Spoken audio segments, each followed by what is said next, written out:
Good afternoon, everyone. Please take your seats so we could start.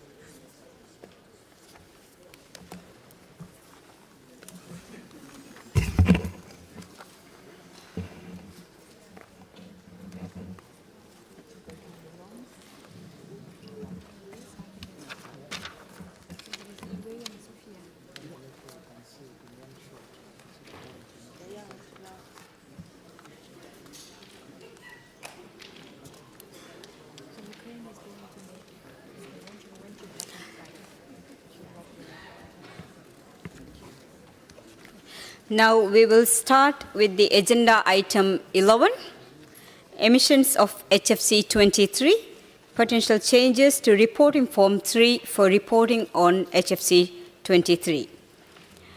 In paragraph 3 of decision 35-7 on emissions of HFC 23, the Secretariat was requested to provide options for consideration by the parties with respect to potential changes to reporting form 3, specifically concerning when HFC 23 is generated, destroyed, or maintained as stocks.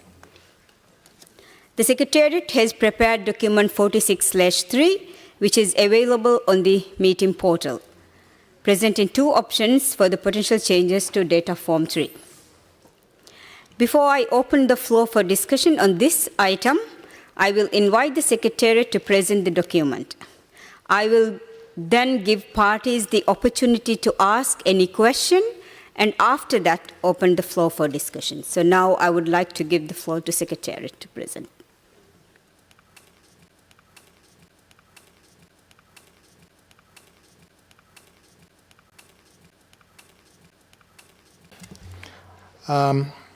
As you mentioned, the issue is potential changes to Form 3. The document is 46/3, and the decision is paragraph 3 of decision 35-7. And I want to read out the specific directive to the Secretariat, which is to develop options for potential changes to data form 3 concerning when HFC 23 is generated, destroyed, or maintained as stocks. So at the Secretariat, when we started, first we took recognition of the fact that stocks are not required to be reported under Article 7. And secondly, stock levels are not part of the compliance regime. That means they are not included in the calculation of either controlled production or consumption. Then we went further and made one assumption. We assumed that this request was to allow the parties to have some form of monitoring or tracking or accounting for HFC 23 generation or production. And with that assumption, then the other following factor came in was that this would then relate only to new substances. That is, substances that have not been used previously, they are not recovered or anything. And so with that, on that basis, the approach we took was to develop a kind of an accounting framework, very similar to what is done with essential users and critical users.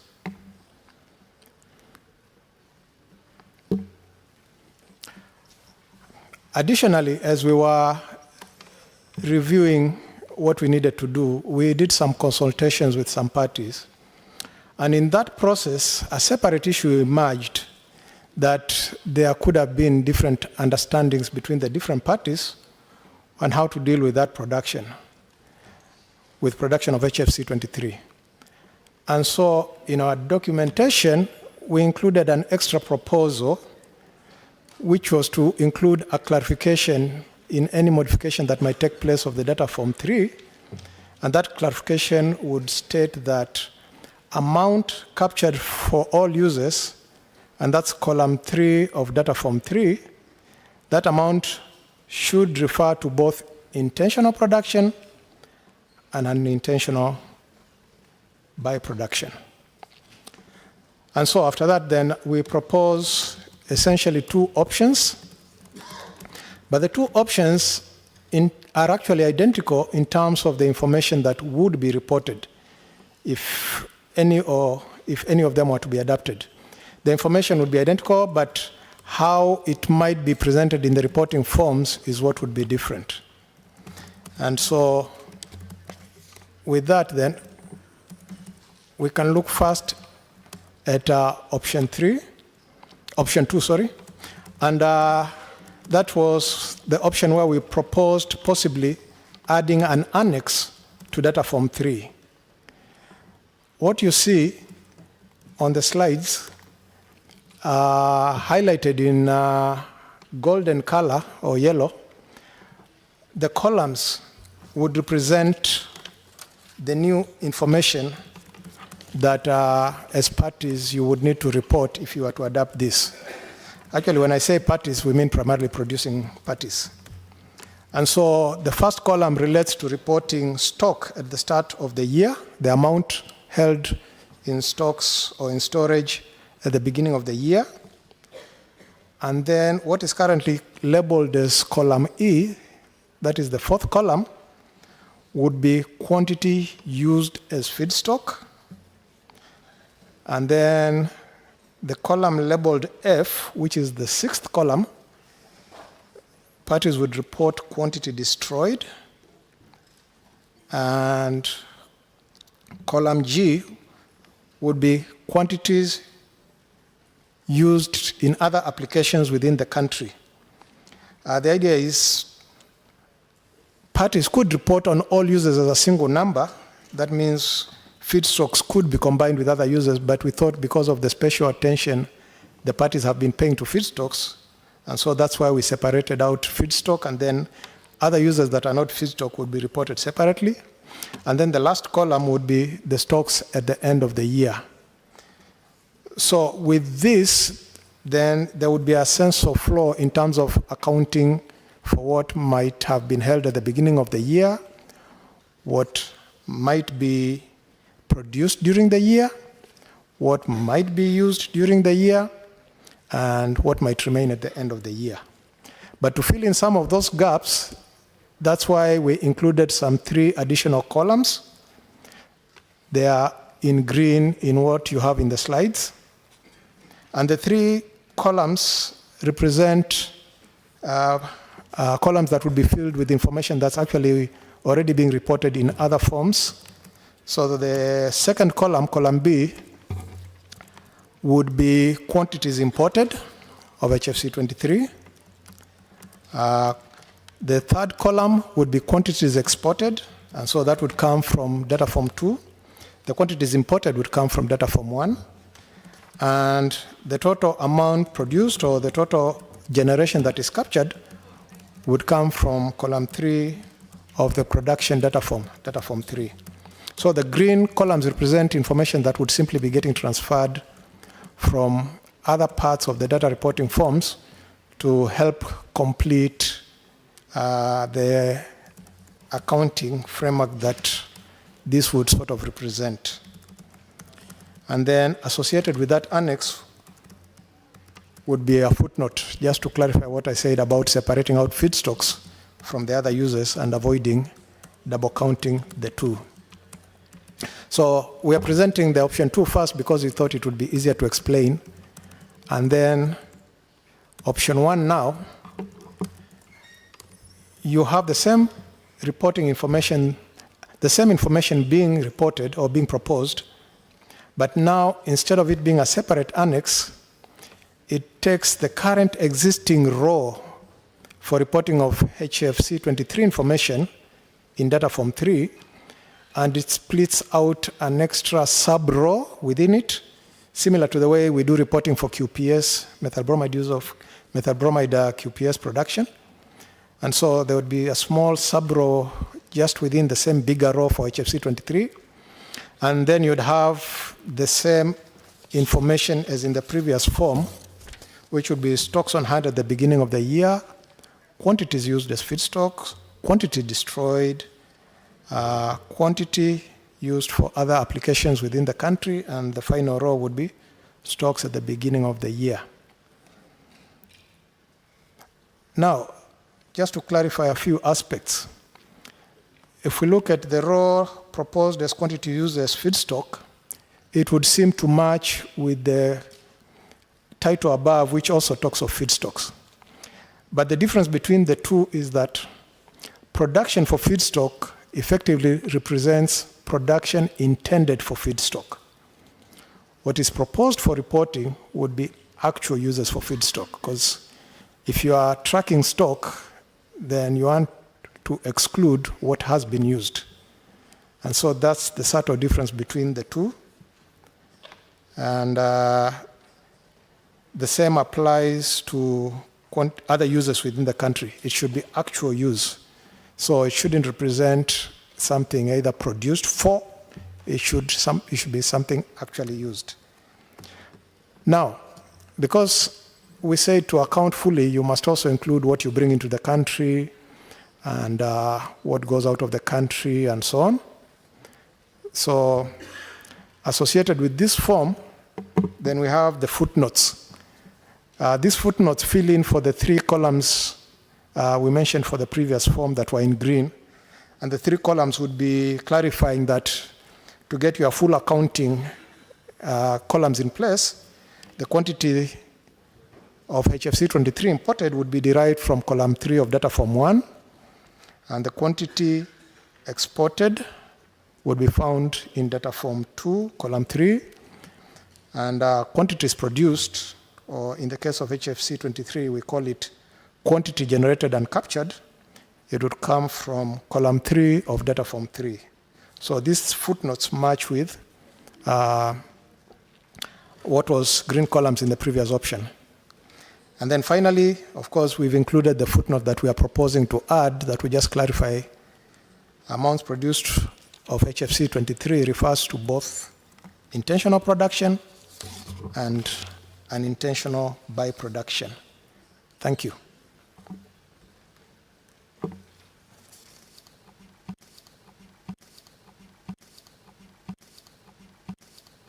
Now, I will open the floor for question and answer session, and after that, we will have substantive discussion on this agenda item. So, on my list, I have Congo and India. Congo, you have the floor. The floor. The floor. The floor. The floor.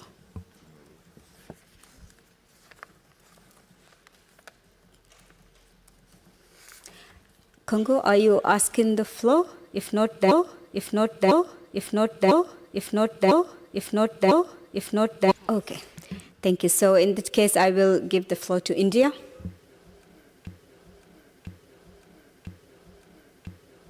Ojun Secretariat for presenting the data form 3 along with 2 options in line with para 3 of decision 35/7. Madam Co-Chair, the issue needs more discussion to have better clarity of reporting of HFC23, particularly relating to opening and closing stocks. Accordingly, we propose further discussion on this issue either in a contact group. Thank you, Madam Co-Chair.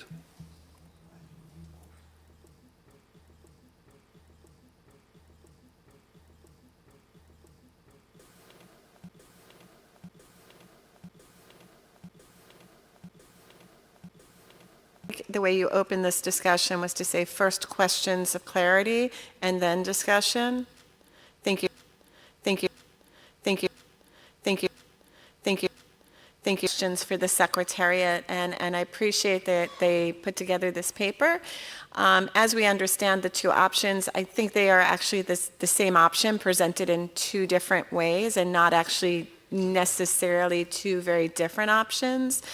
We did have a couple quick questions for clarity. The options, and I think that is in line with the decision, were limited to Form 3, but we would like to ask the Secretariat if they've thought about the ramifications, and Form 6, which is the form that does concern the reporting on emissions of HFC 23.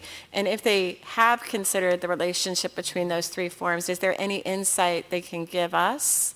Would be one question, or maybe two, because one is, did they consider it? And two is, do they have insight?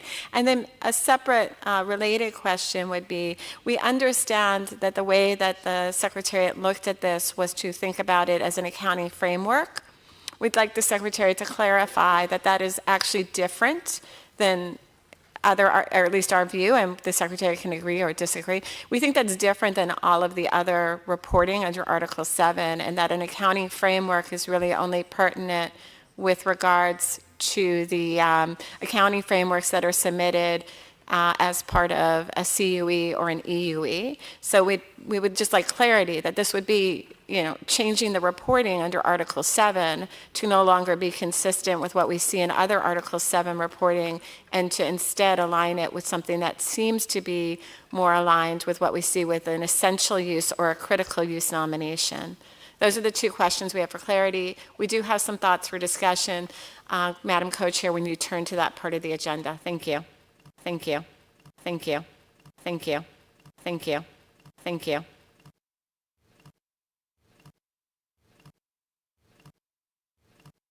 Thanks a lot for the Ozone Secretariat for preparing these two options for us in updating the reporting sheets in line with the decision of the parties where we asked them to do so.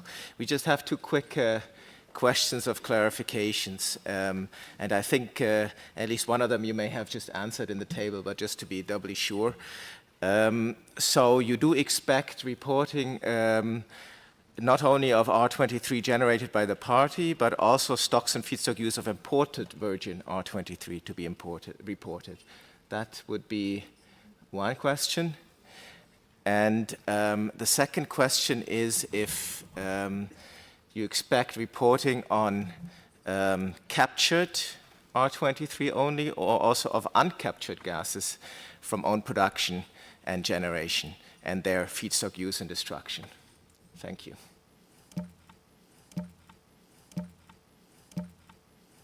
Floor, so I will close the list as well and then give Gerald to respond. Thank you. Thank you. Thank you. Thank you. Thank you. Thank you. Thank you. Thank you. Thank you. Thank you. Thank you. Thank you for the questions. On the issue of whether we considered ramifications and the effects on the other forms and the linkages, that is the forms on destruction and the forms on reporting of HF3 emissions, we actually did. And not only that, as you will recall, we already said that we did consult with other parties around. And actually it did come to our attention that there were certain possible issues, especially arising from the instructions or guidelines provided either in the data forms themselves or the separate document that actually provides guidance and instructions to the parties. In the document itself, we did keep it pretty narrow and we limited ourselves to the request in the decision. So the only new thing we introduced, we were relatively cautious, was just to say that as we consulted the parties, we realized even just the basic reporting of production, there might have been different understandings between the parties, and so we thought we could add that. But yes, we did come across other issues. And so actually we did even come across explicit possible errors in the instructions or the footnotes associated with the data reporting forms. And so if we were to be bolder, then we might want to correct many of those as well. But we didn't go into that ourselves in the document. I'm hoping that's good enough or clear enough for the USA, and in case it's not, then hopefully they can come back. For the EU,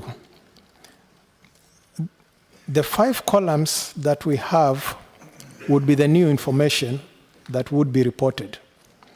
But before even I continue, I want to explain. It's not the Secretariat's expectation.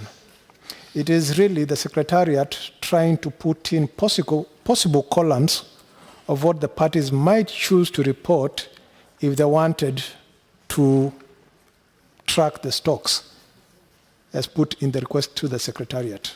So we are trying to anticipate what you think you might want to report in order to allow yourselves to track how much is produced, how is it used, not so much how is it used, but what is used and what remains at the end of the year. So this is our attempt to propose to you some of the pieces of data you might consider including in the data forms.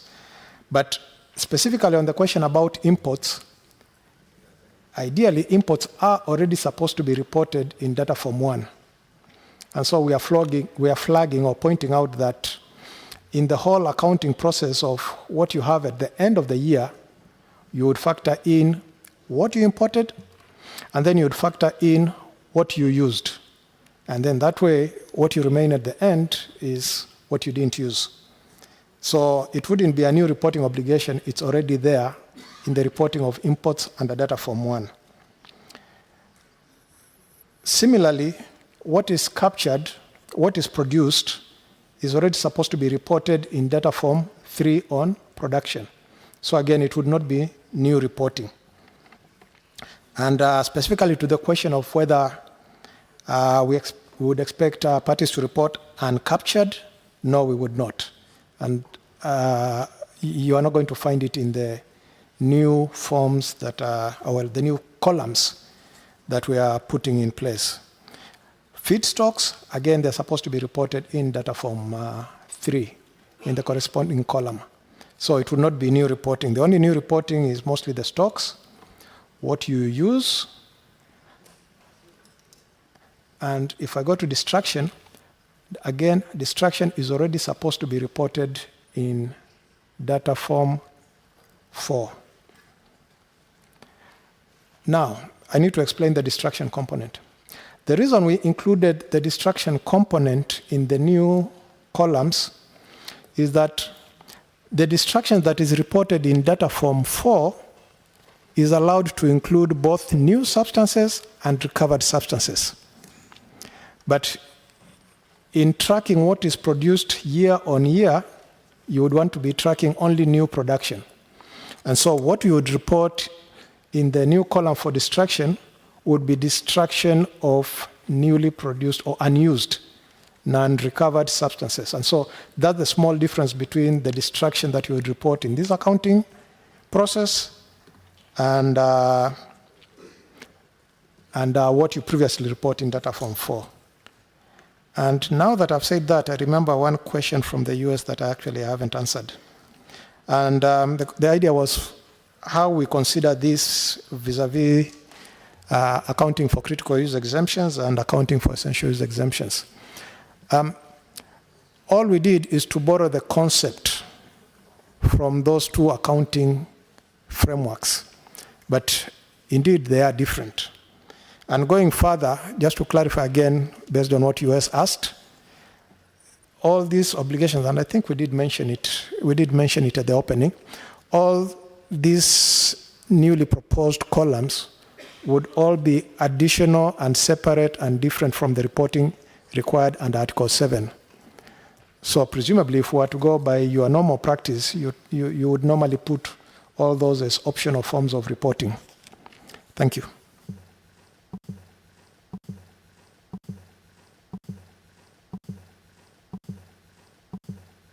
Party requesting for the floor for EU. You would like to come in?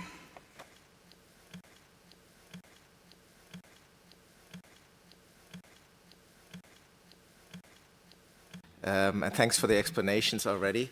But potentially on the captured and uncaptured, potentially you could have production of a substance, byproduction, whatever, that is not previously captured but used as a feedstock. So would you that expect to be reported as feedstock use, or would you not, without previous capture? That's what our question is, and it's similar for destruction. Thank you. Thank you. Thank you. Thank you. Thank you. Thank you.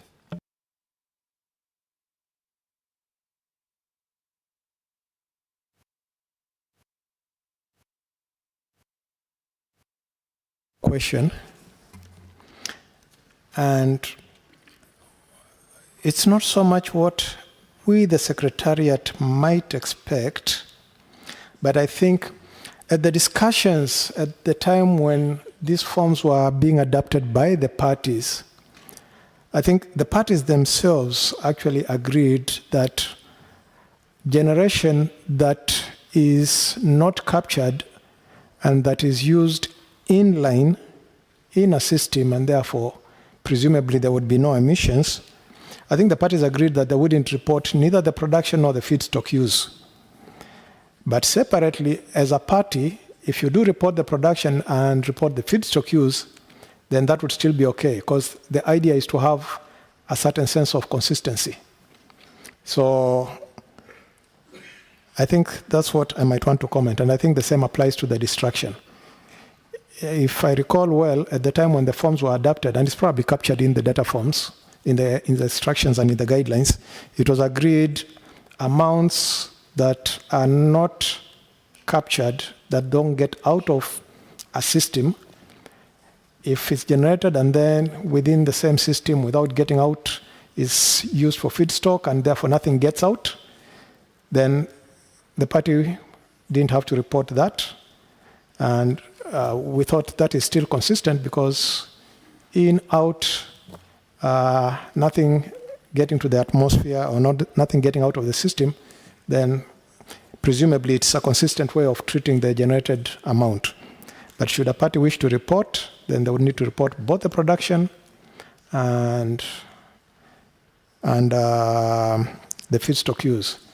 And actually, it did come to our attention that there are situations in which something is produced, it is not captured, but it is directly applied to some use. And so in such a case, then, for consistency, the party would need to report the production, and then depending on what happens to the substance after the use, if there are part of it is destroyed or part of it is used for other things like feedstock, then they would report that separately. So actually at the Secretariat, as you know, we might not be experts on that, but usually we hope parties will be faithful to the objectives of the protocol and so on. Thank you.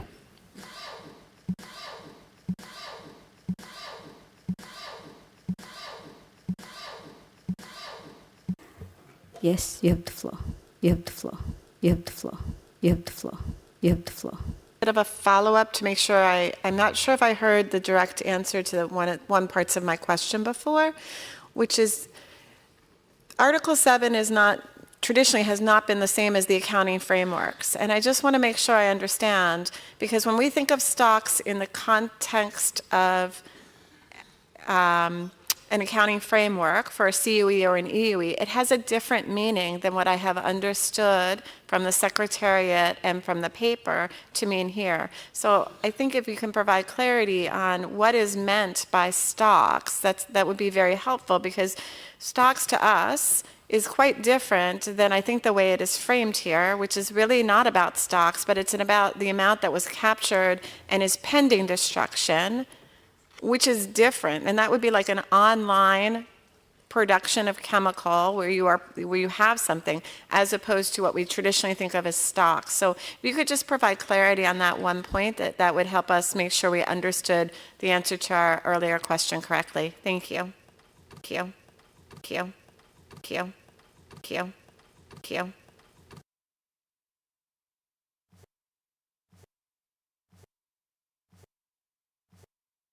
Opportunity to clarify a little bit more. Actually, I do want to agree with you that this is different. And I think the reason it's different is that in the accounting frameworks for critical users and essential uses, the parties are accounting for the exemptions that they got, and therefore usually not so much about what they are holding in storage.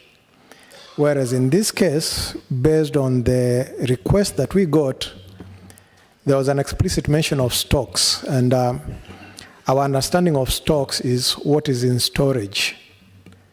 And so, in that sense, then, we were, and based on, because we picked this based on the discussions that took place at the last meeting. And at the last meeting, I remember there was that sense of what is at the beginning of the year in storage, which is what we're calling stocks. And then, while there was no extra detail, then we just told you that our assumption was to allow tracking of that stock or that storage. And so it's on the basis of that assumption. And like we stated, we do agree that all this reporting is all separate, different from Article 7 reporting. So it is actually additional and so on.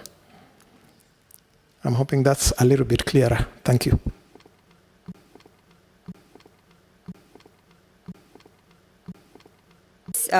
We will start the substantive discussion on this agenda item, and I open the floor for your interventions and statements.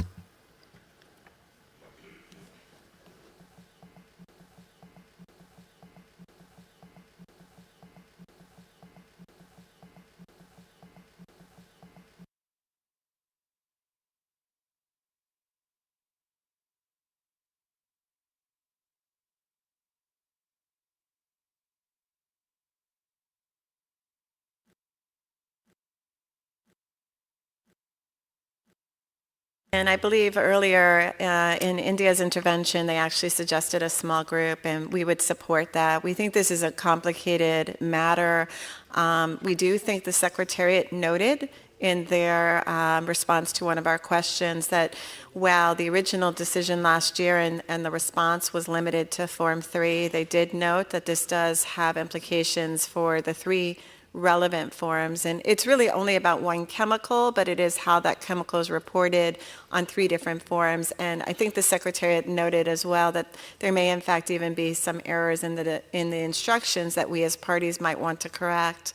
So we would strongly support a small group that includes the Secretariat and interested parties. I say small, obviously be open to everyone, but we think that just based on the interventions, this may be a topic for which there's a limited number of parties that are interested, but we'll leave that in your hands to figure that out. And we would certainly want to participate in any discussion on this. Thank you.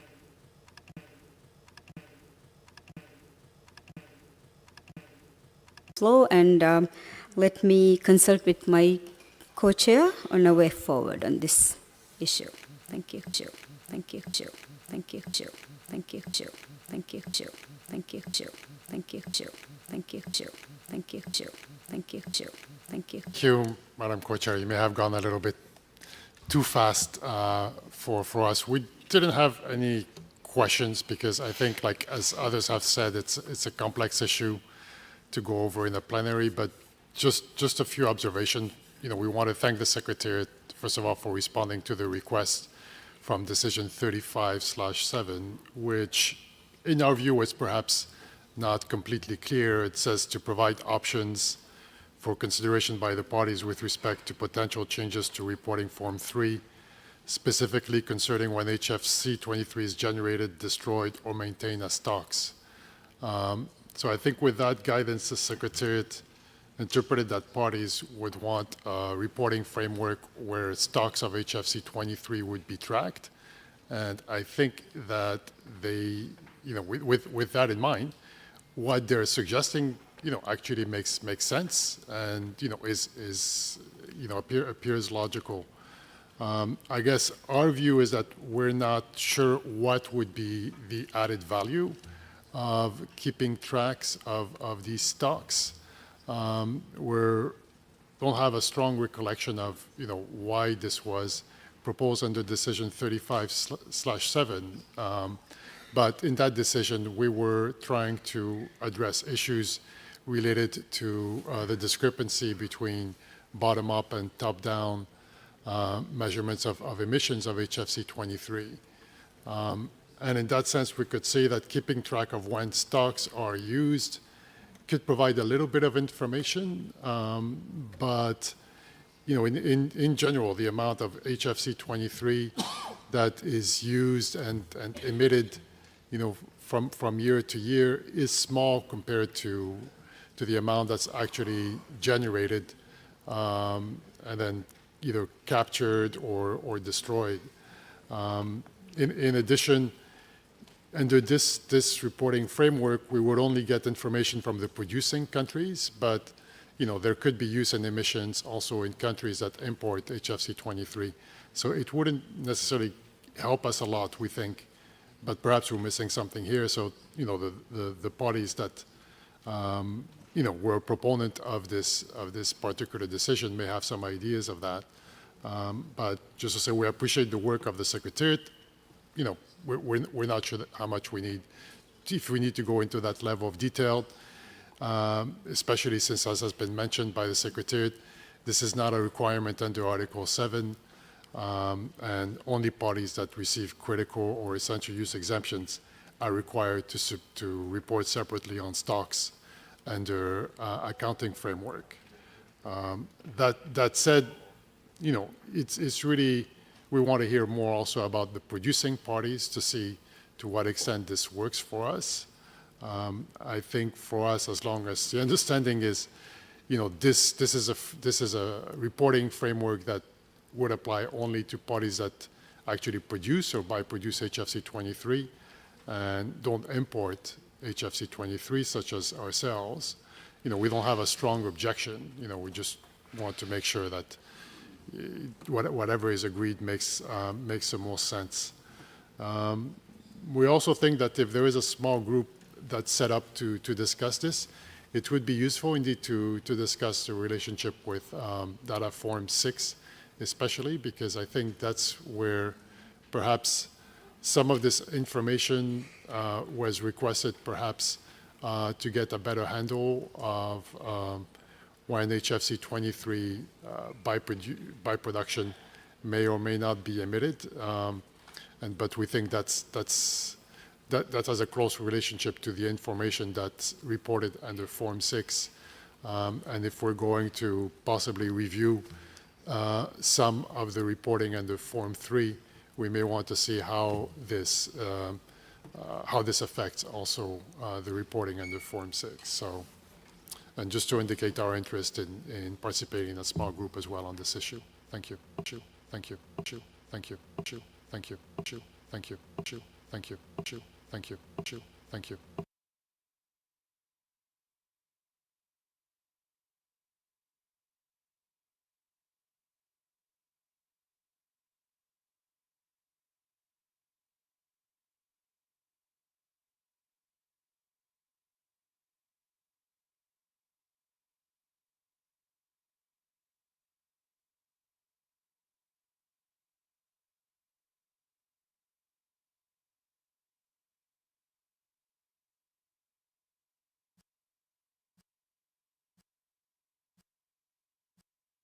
The way forward, and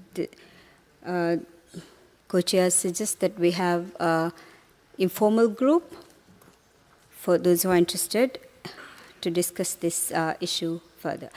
And we will inform the time and the venue later, and maybe on the screen as well.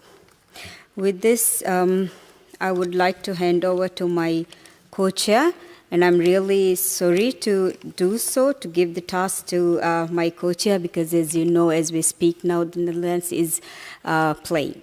So.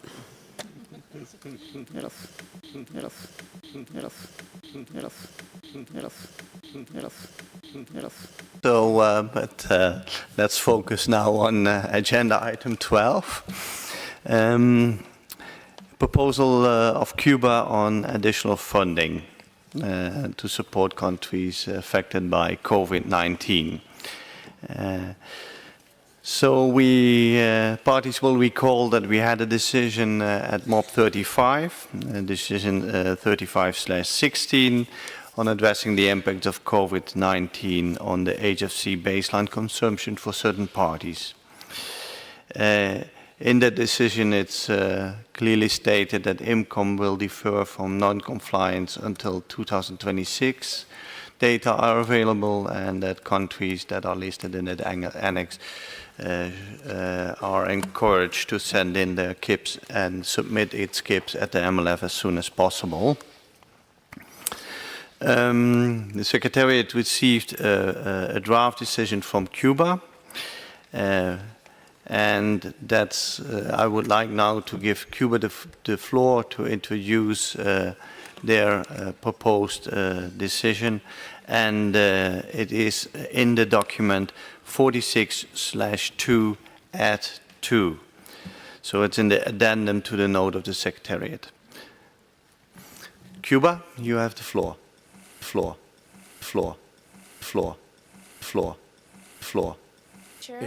Usted comenzaba con el antecedente aprobado en la reunión, en la 35 reunión de las partes, que realmente establecía una especie de moratoria de no presentación al Comité de Incumplimiento durante 2 años y nos exhortaba la presentación del KIP, cosa que hicimos en el mes de diciembre.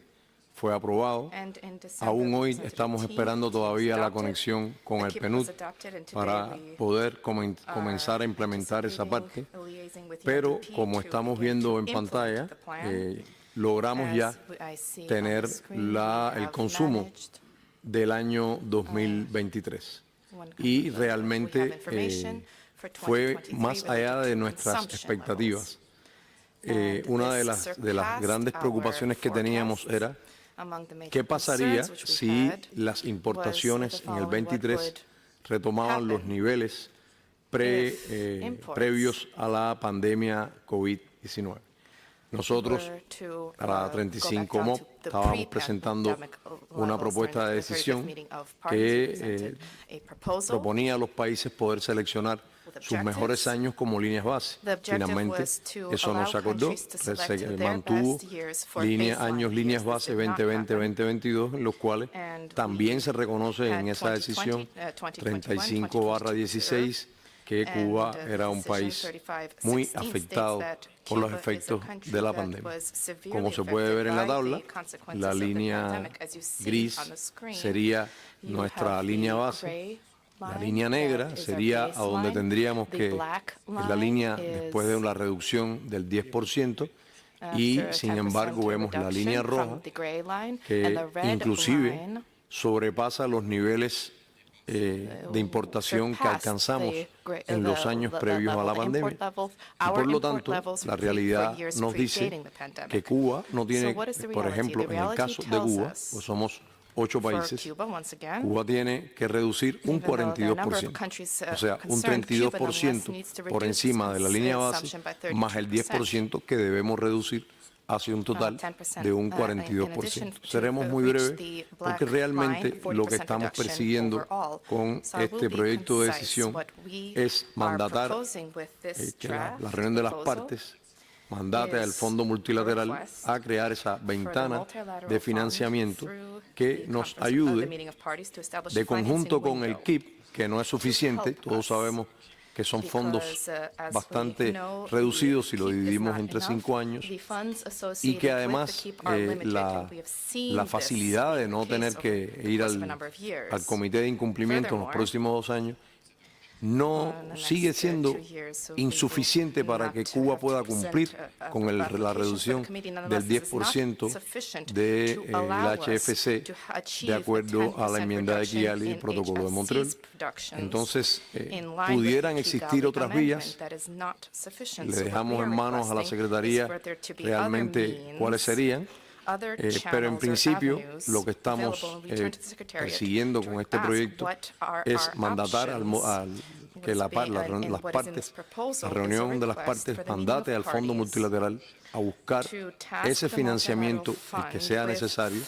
Habría que estimarlo, habría que estudiarlo, habría que precisarlo, el más preciso para permitirnos el cumplimiento de la enmienda de Kigali, que es la reducción del 10% del HFC.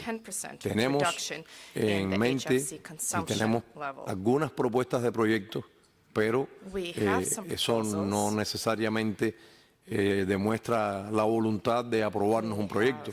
Habría también que conocer qué voluntad existe de apoyarnos con un proyecto para en determinadas áreas en las que consumimos HFC, el proyecto pudiera aplicarse y significaría realmente una reducción bastante, digamos, potente de HFC. Pero, repito, son ideas, son conceptos, son proyectos que tenemos, notas, ideas conceptuales, pero la realidad es que tenemos que reducir un 42%.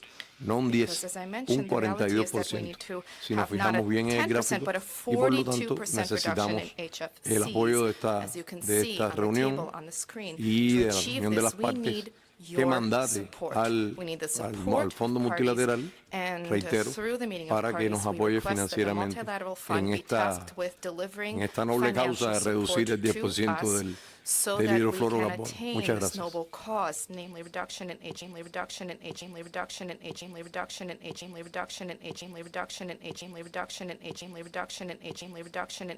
Presenting your proposal, and then I would like to ask parties to take the floor and react on the proposal and or ask questions. So, and I have Grenada on my list.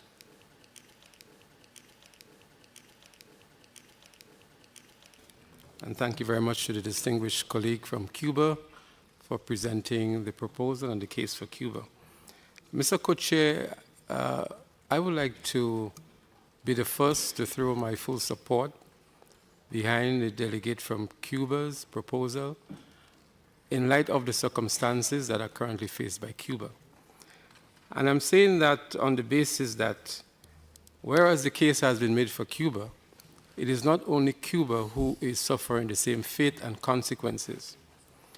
The curve that is on the screen here for Cuba is identical in shape to the curve for Grenada, in the sense that in 2023, our consumption data for HFCs is above 250% times what the 2022 numbers were. And that is a cause for concern. Inherently, I can see the countries who are faced with the same situation facing a major challenge of maintaining compliance to the Montreal Protocol. So whereas Cuba would have indicated that some direction can be given to the multilateral fund to secure some additional financing opportunities to assist countries who are in that same position, with meeting their phase-down targets by 2029. I would also like to suggest that in addition to identifying financial opportunities, that some other measures be looked at to see how assistance can be provided to countries to ensure that they stay within compliance to the protocol. The real concern is that as we speak, more and more HFC-type equipment are being installed in our markets. And so that creates a further dependence for HFC refrigerants. We have to be very mindful that we do not disrupt the cooling sector in our countries by adhering very strictly to our quota requirements and restrictions that we have on these imports in the name of meeting our Montreal Protocol targets. Because all of these have implications for economic development, for healthy lifestyles of our people, and we have to be mindful of that. So I would like to support Cuba's proposal here and to be part of the further discussion and conversation. And again, to be part of the Multilateral Fund Executive Committee discussions. And I just want to add that at the Executive Committee level, a list of countries have been identified for further considerations in regard to this particular issue. And my country has been left out of that list. But again, I want to reiterate that the curve that is on the screen is identical in shape to the curve of Cuba, and so we feel that we should be included on that list. However, we will take that up further at the Executive Committee level, But I just wanted to make that representation here that in addition to Cuba, there are several other countries that might be faced with the same situation. And so this August body should really look to see what level of assistance, financial and otherwise, that can be provided to these countries to ensure that we meet our compliance targets, and even more importantly, that our cooling sectors are not disrupted in trying to meet the Montreal Protocol targets. Thank you very much, Madam. Mr. Co-Chair. Mr. Co-Chair. Mr. Co-Chair. Mr. Co-Chair. Mr. Co-Chair. Mr. Co-Chair. Sri Lanka and then St. Lucia. Please, Sri Lanka.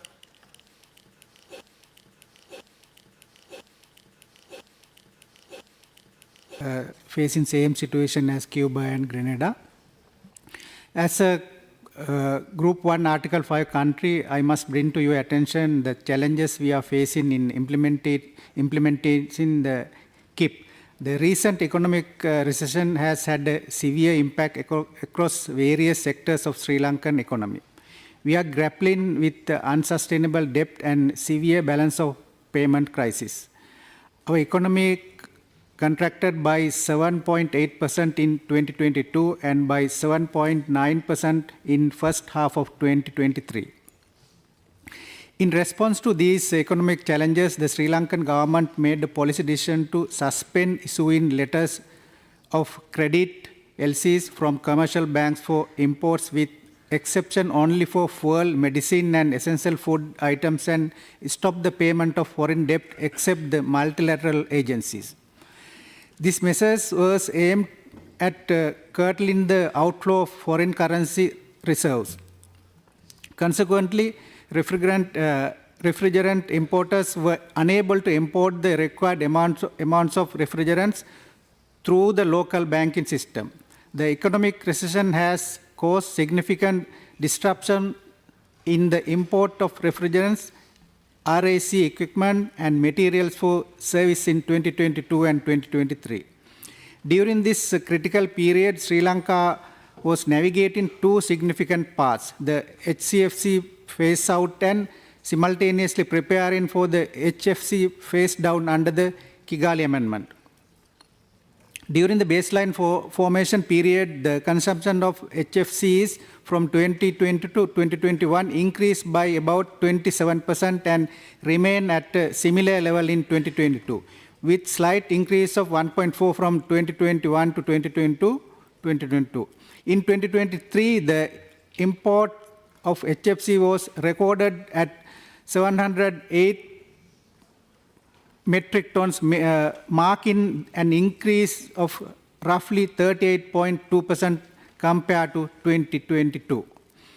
The real specific HFC demand of the government of Sri Lanka was negatively affected by the economic crisis in 2022 and 2023, which slowed down economic activity in the country. However, the cooling demand remained high from the second half of 2023 as the government gradually relaxed restriction on the imports of refrigerators and equipments. Notably, some entrepreneurs started manufacturing or assembling commercial and industrial refrigeration equipment locally to meet the demand and produce inhaler for medical purposes. This development has led to increased HFC refrigerant consumption, evidenced by 38% rise in HFC imports compared to 2022. Despite this growth, the approved baseline for HFC consumption in Sri Lanka is 1.17 million carbon dioxide equivalent tons as per the Montreal Protocol obligation. Sri Lanka has initiated the quota distribution for the HFC in 2024. After analyzing application from 37 refrigerant importers who applied for registration to obtain HFC import quotas, the government of Sri Lanka observed that the demand of HFC in 2024 is extremely high, nearly 5 times the baseline value. This situation underscores a critical issue. The fixed baseline for HFC consumption set 1.17 million carbon dioxide equivalent tons according to the Montreal Protocol obligation does not accurately reflect the actual demand due to recent economic crisis. Addressing this discrepancy is crucial for managing the HFC demand in the country. Under the IMF program, Sri Lanka signed an agreement last month on debt restructuring with Paris Club and friendly countries. So economy is in recovery stage. Rapid growth of cooling sector will be expected. In this context, it is clear that the baseline consumption data for HFC established in use in 2022 consumption level does not adequately reflect the increased demand. Based on importers' tentative, demand for 2024 further highlights that demand for HFC exceeds 5 times in the approved baseline quantity. This discrepancy suggests that the current approved baseline is insufficient to meet the actual consumption demand, placing significant pressure on the servicing sector and the impact in the growing demand for manufacturing cooling equipment. To address this issue, we would like to collaborate with Ozone Secretariat and party countries to exchange of knowledge, guidance, technology, and best practices. Thank you very much.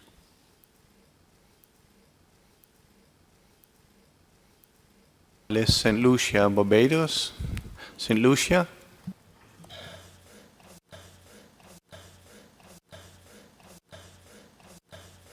The parties for their assistance, having first received the deferral. Unlike Cuba, our 2023 consumption surpasses our baseline, and our current 2024 data shows that as of April 2024, we're at 70% of our baseline. With regards to this proposal, we do believe that it's possible that countries who experience lower consumption during these COVID years could have probably been in a different funding category, though it may not be the amounts outlined in the proposal. However, we would be interested in taking part in discussions on these proposals, as we do think that we are in need of further assistance to meet our targets. And like Grenada, we would be interested in what other measures can be taken to assist us in this issue. Thank you. Thank you. Thank you. Thank you. Thank you. Thank you. Thank you. Please indicate if you would like to speak. So Barbados, please. Barbados, please. Barbados, please. Barbados, please. Barbados, please. Everyone, first I would like to thank the proponents of the draft proposal, Cuba, for their submission. And I would like to start by saying that I support the intervention made by the distinguished delegate from Grenada. So I won't go over some of the things that he said in the interest of time. But just to say that as part of the discussions during the contact group, we were opposed to the years that were used for the assessment. But nevertheless, we decided to be flexible in considering that there were other parties that were being affected, possibly more than us, but all parties in the discussions were being affected by COVID-19. We did see a decline in our imports during the base years, which is the years that we wanted to be considered. But what I will say that even though the recommendation was that we could address these issues in KIPS, and while we acknowledge that while we are preparing KIPS and so on, we do have the issue of accessibility and availability to the leapfrog technology, which we prefer, which would be the hydrocarbons, which would help ease the situation in relation to the equipment. So as we speak, we do have an influx of HFC equipment on island, as many other delegations could attest to. And so it is an issue in relation to our HFC meeting the quota allocations and the baselines for our countries. So this particular proposal would warrant further discussion, and I would propose that we do allow parties to have further discussions in whatever group the co-chairs deem appropriate. Thank you.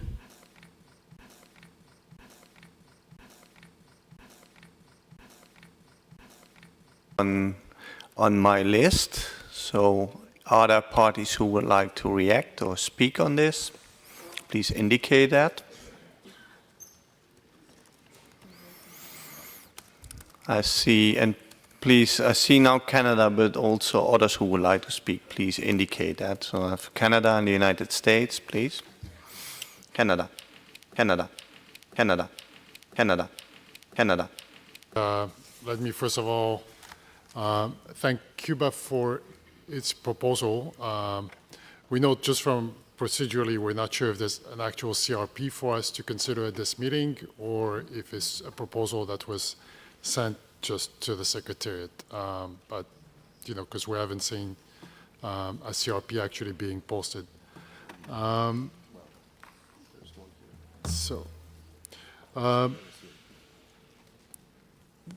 think that we're sympathetic to the concerns that have been raised by Cuba and by others. We're not sure what is needed in order to address these issues. We know that at least in the case of Cuba, for the years 2024 and 2025, there is no concern, at least in terms of compliance, because it is covered by decision 3516, under which a determination of compliance will be deferred, and that's the case at least for a few countries. That decision doesn't prevent a party asking the MOP to consider the possibility of deferring compliance after 2025 if there continues to be a problem. It doesn't also prevent other parties that would like to apply to be covered by this decision to suggest it. But in terms of reopening the levels of funding that were negotiated by the Executive Committee of the Multilateral Fund, we find that this would be somewhat of a poor precedent. These levels of funding for the servicing sector were agreed less than a year ago, and many of these issues were discussed during that time, and this is partly why there was, in comparison with HPMPs, an increase of funding that was provided. And there were also other windows of funding that are available for countries. So just in the case of Cuba, for instance, in addition to the approval of its KIP, there's a decision that indicates that Cuba is allowed on an exceptional basis to submit investment projects in the refrigeration and air conditioning sector to achieve additional HFC reductions.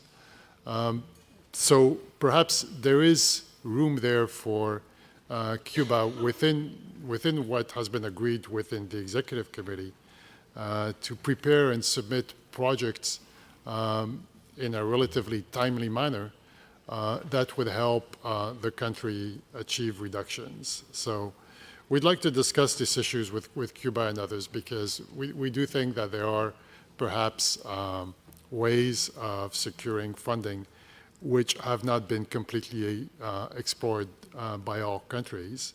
And as I mentioned, there are also possible ways of looking at decision 3516 that we took last year and seeing if there are other countries perhaps that could qualify from a deferral of compliance.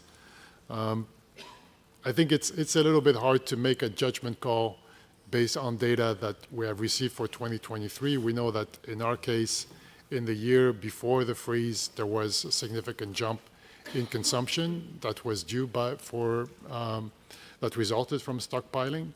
So we need to have, really a better understanding of what the long-term trend and what the real demand is in countries, which is in the current situation very difficult to get because our trends are influenced by years during which economies were affected because of COVID.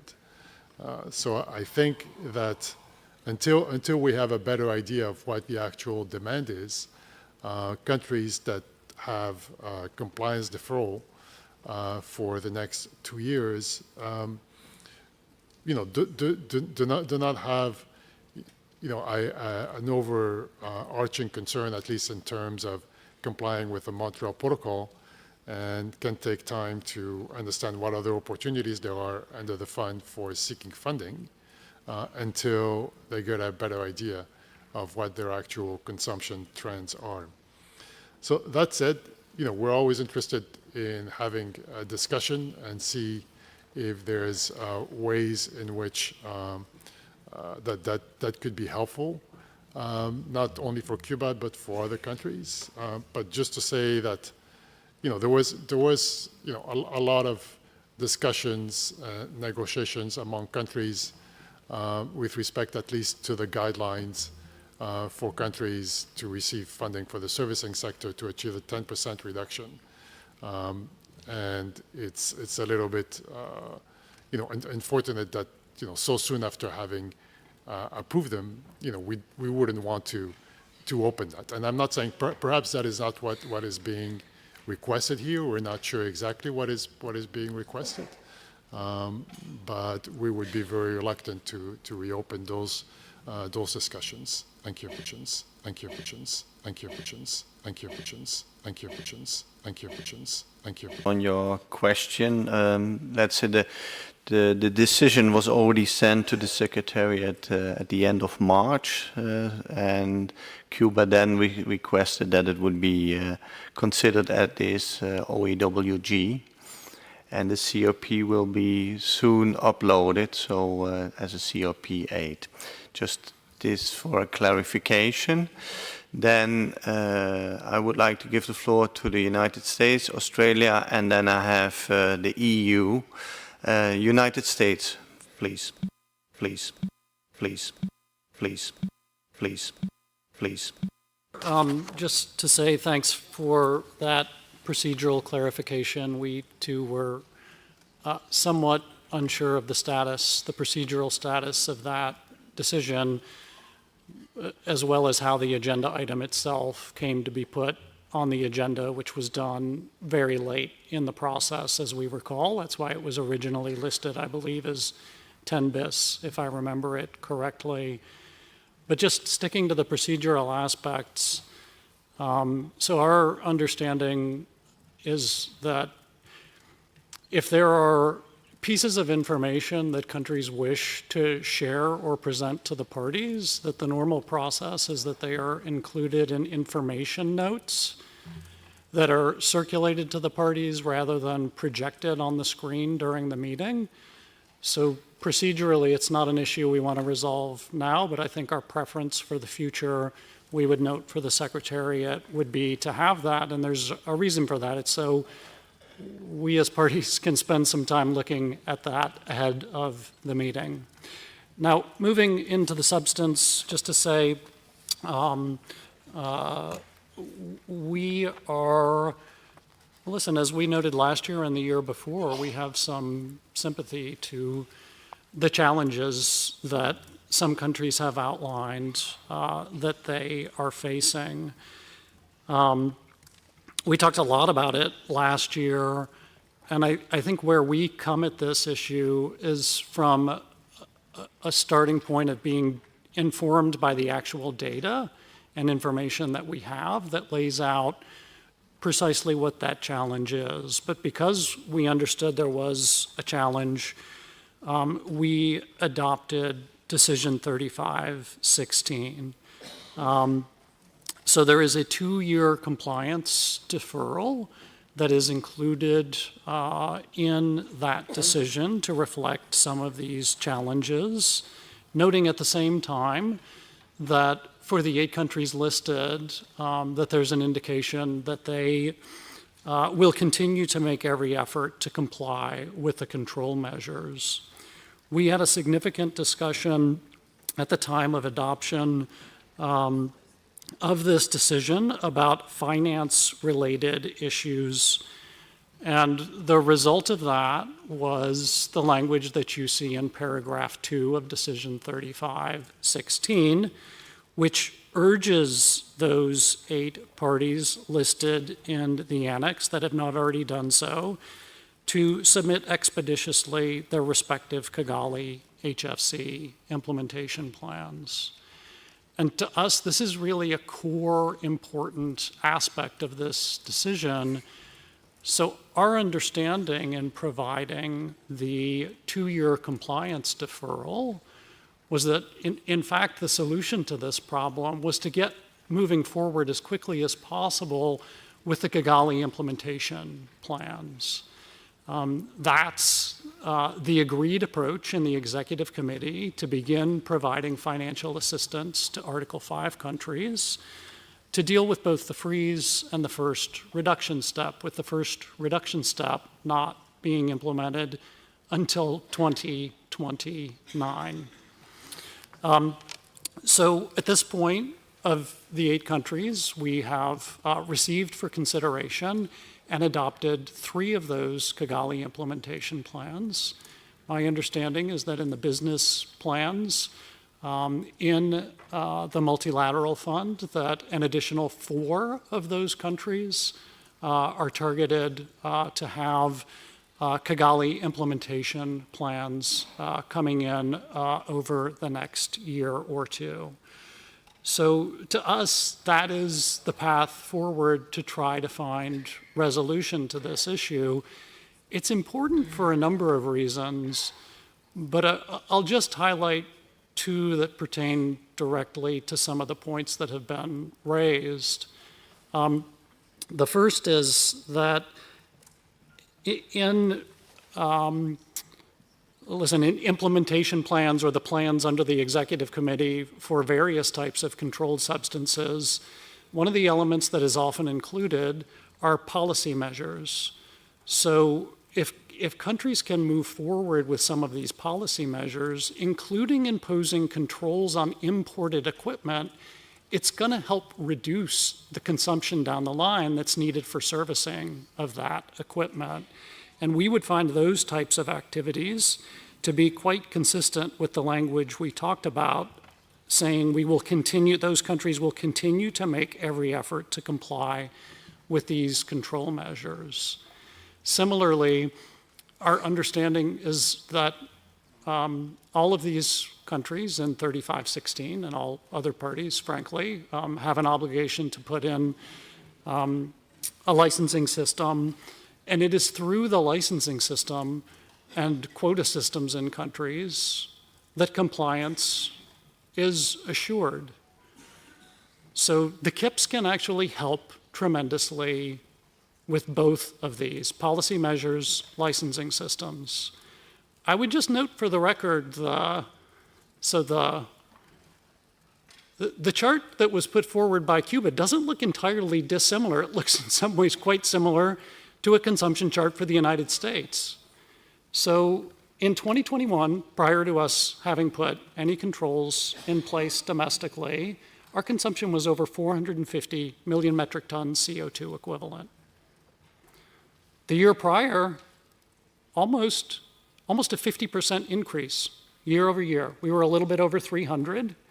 And then in 2022, we were down around 250. That's when a licensing system was put in place. So absent a licensing system, absent any controls being put in place, it's not entirely surprising that you're seeing consumption levels that are above your baseline. Now, listen, every country's baseline is different. We know that for the Article 5 countries. Cuba's case in particular, Cuba doesn't get a whole lot of help from the HCFC component of the baseline. Some other countries have a very large component, so they're not tight at all on their baseline. We do understand Cuba is quite tight for that reason, and that's why we took Decision 3516. So from our perspective, again, partly sympathetic to the case.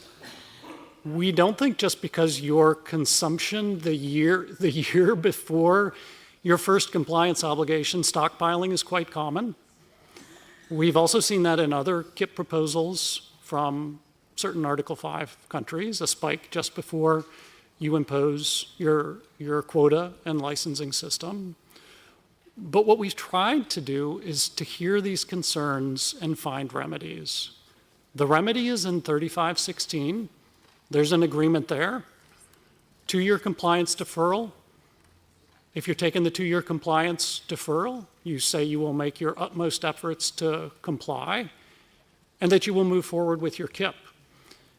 I want to highlight or just reiterate what Canada said. In the case of Cuba, we have just recently agreed on this KIP. So we're surprised, having just agreed to this and having just agreed to servicing sector guidelines, that we now appear to have a request to change those agreements. And to be clear, when we negotiated the servicing sector guidelines, we had extensive discussions about exactly these issues, and we made specific changes and accommodations both to the amounts of compensation, which are much, much higher for LVCs as compared to what we provided in the case of HCFCs,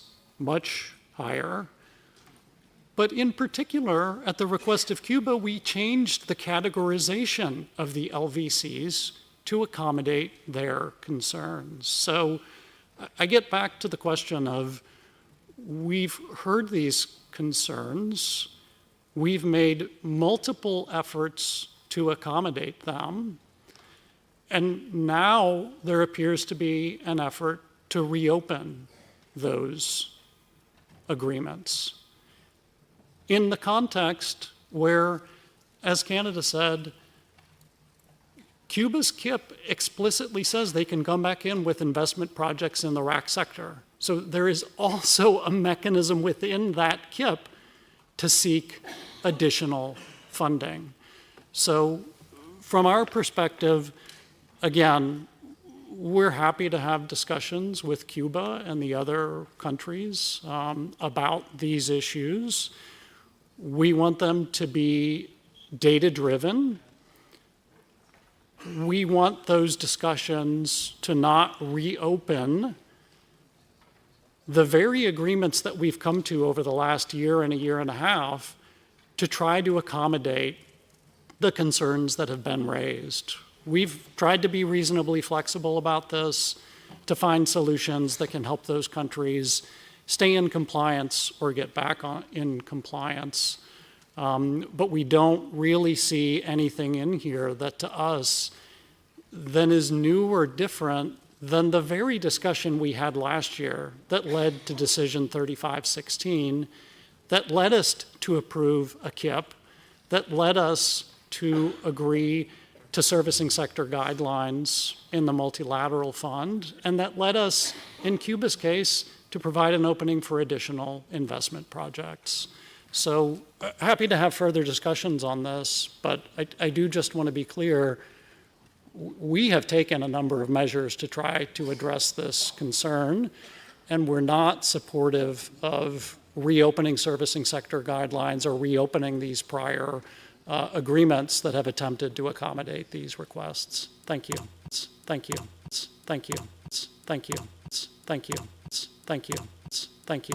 Australia, EU, Cuba, and Japan on my list. So first, Australia. Australia. Australia. Australia. Australia. Australia. And good afternoon to everyone. Thank you to Cuba for bringing its proposal to us for further consideration. We would like to align ourselves with the views expressed both by Canada and the US on this issue. We are of the view that the remedy already provided through MOP Decision 3516 is sufficient to assist those countries whose baselines were negatively affected and unexpectedly lower as a result of the COVID pandemic. Those countries, those 8 countries identified in Decision 3516 have been given a compliance deferral for 2 years.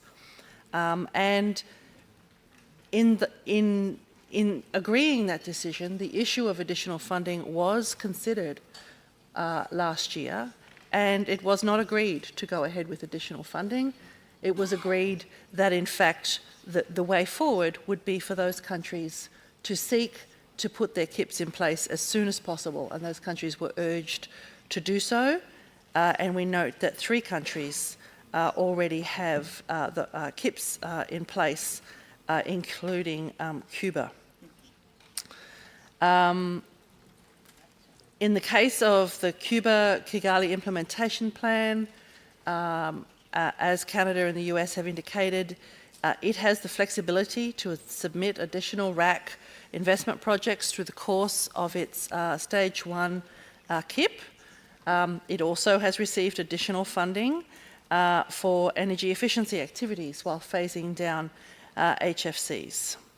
So there has been quite a lot of flexibility shown already by the Executive Committee in relation to assisting Cuba in meeting as much as possible its obligations under the protocol, and even the meeting of parties has allowed those obligations to be set aside for 2 years while it gets its KIP in place and manages its imports. As the US indicated, policy measures are critical for all countries to meet their obligations. We all have them in place already, or countries should be moving forward quickly to put those obligations in place, not just for the bulk refrigerant, but in looking at how they might manage their future servicing liability by putting forward, by including in their regulatory regime controls on equipment containing HFCs. This delegation is doing that, has already done that for some classes of equipment. We're looking at doing that for other classes of equipment in the future as well, because we also potentially are looking at our situation in the future being very tight in relation to our baseline, and we are trying to do what we can now to manage that through controls of equipment and thereby leading to lower servicing demand. So we also particularly want to note that, as Canada indicated, we only agreed the servicing sector guidelines for KIPs last year, and that in fact many countries have already come forward with servicing sector KIPs as a result of that, and we have many more coming forward this year for approval, and it does seem a little bit unusual for us to, less than a year out, be seeking to adjust those guidelines already when really they have only just been put in place. So we are also not inclined to revisit the remedies and the support that we have already provided.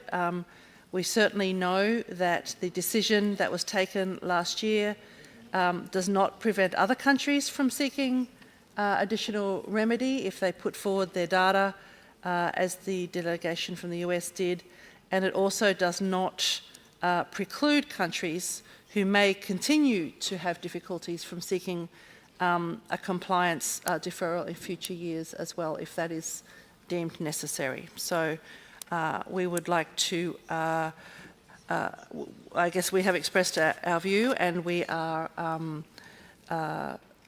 not seeking to make any changes to the regime that we have put in place already. Thank you. Thank you. Thank you. Thank you. Thank you. Saying EU, but this time it's Hungary. But Hungary, please, you have the floor.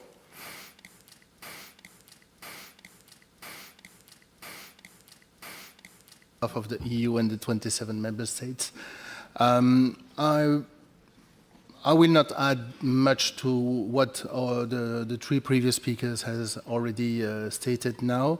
We too are not really open to revisit the decisions that have been taken quite recently, and we would like first to also give the opportunity to those decisions to take all those effects before maybe starting to reevaluate them if it could be necessary. So in order to make this intervention maybe short, and also in order to prevent your nervous system, because I'm guessing you're quite following the match, maybe for the time being, I just would like to associate myself to those three speakers. Thank you very much. Thank you very much. Thank you very much. Thank you very much. Thank you very much. Thank you very much. Thank you very much. I have then Cuba on my list and then Japan.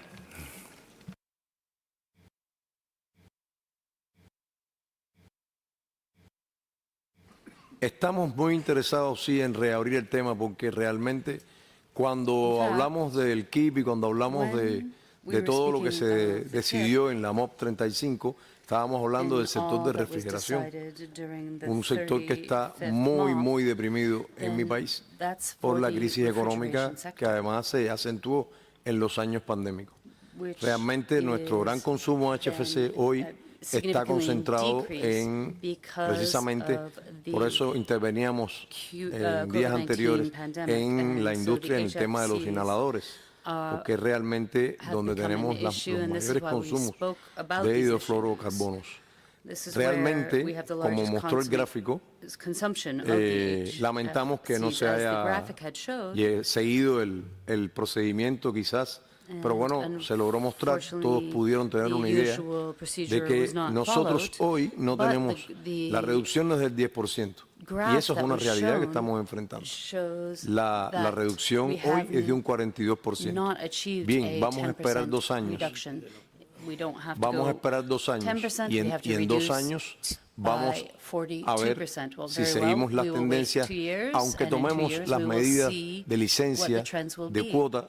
Tenemos esos equipos en nuestro país y esos equipos ya en ocasiones están siendo realmente, hay que darles mantenimiento con ese tipo de gases porque no podemos pretender un cambio tecnológico de la noche a la mañana. Y entonces son realidades que estamos enfrentando. Y realmente la tendencia al incremento en el 23 puede ser, no hemos vivido, no tenemos la máquina del tiempo, pero puede ser que el año 24 cuando reportemos mantenga los mismos niveles. Que al final, si todos en la sala están conscientes, se aproximaban mucho a nuestras importaciones prepandémicas. Si no hubiéramos tenido la pandemia, realmente no estuviéramos viendo este tema ahora aquí en este plenario, porque nuestras importaciones 2018-2019 fueron precisamente cercanas a estas importaciones del año 23 y realmente llega la pandemia, se produce un declive importante de las importaciones y entonces nos vemos en este momento en la necesidad de tener un financiamiento adicional, porque no estamos hablando, KIP está muy enfocado en la refrigeración y realmente es un sector que está muy depauperado en mi país.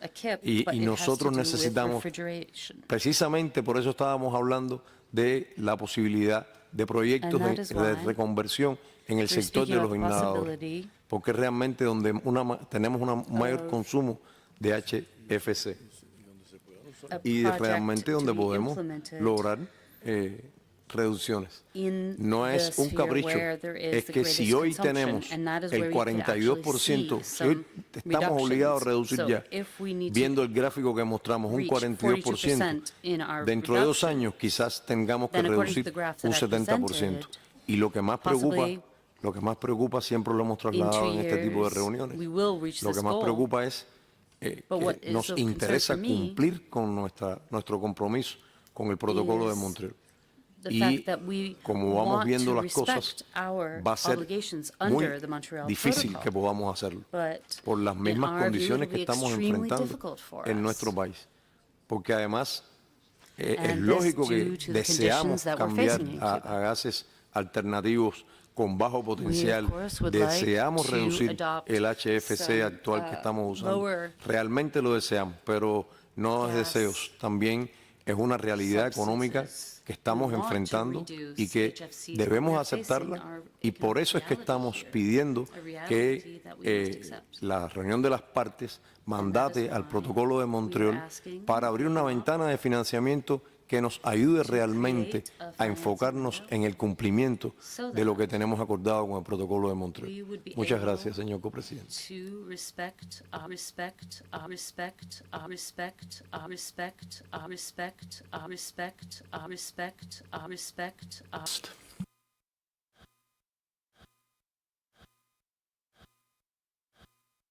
To utter a voice quickly in line with the interventions already made by the distinguished delegates of Canada, the US, Australia, and the EU, as we believe that this issue has already been addressed with reasonable flexibilities to accommodate the needs and challenges faced by those countries seriously affected by the coronavirus pandemic.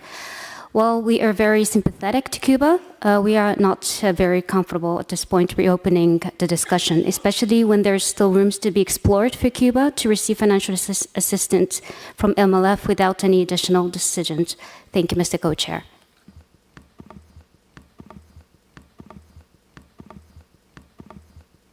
So, is there anybody else who would like to speak now?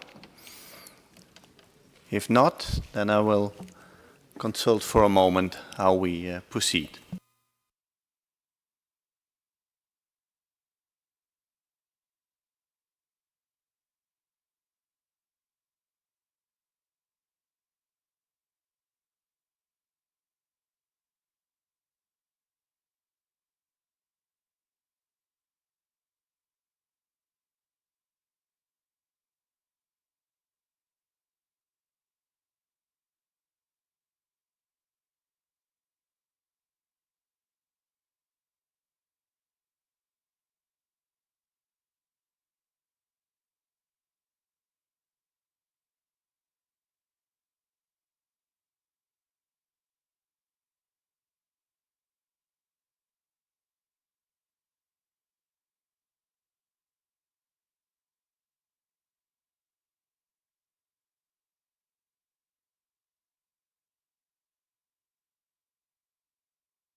Thank you. We consulted among each other, and let's see, we heard quite some very differing views. First, I would start procedurally. It's CRP 8 is uploaded, and also the PowerPoint that was seen on the screen is now available as an INF, will be available as an INF document. So we heard quite some different views, and we also know that last year at the MOP there was an important decision taken, 35/16, and there all the available information was looked at, and the decision was very carefully drafted, and also the annex of countries that could be part of that decision. There was a thorough process of looking at, let's say, if the countries could be in the annex or not. We also heard new proposals which are, let's say, coming forward from Cuba. And we would suggest that there would be informal consultations in the margins, in the corridors, to clarify certain aspects. Because it's also clear that there are, let's say, some countries spoke and there were some different aspects connected to, let's say, also the decision in 35/16. So our proposal is to have in the margins, in the corridors, informal consultations, and then Cuba could come back on how to proceed further. So that's our proposal for this agenda item. So we keep it open, but informal consultations in the margins of this meeting. I'm looking. So if that's the case, everybody agrees, then we can go further to agenda item. That's the last one, I guess, one of the last ones, 13 other matters. One moment. Under 13, when we adopted the agenda, Kyrgyzstan put forward a proposal, a CRP, which already has been on the portal. So I clearly would like Kyrgyzstan to present their CRP.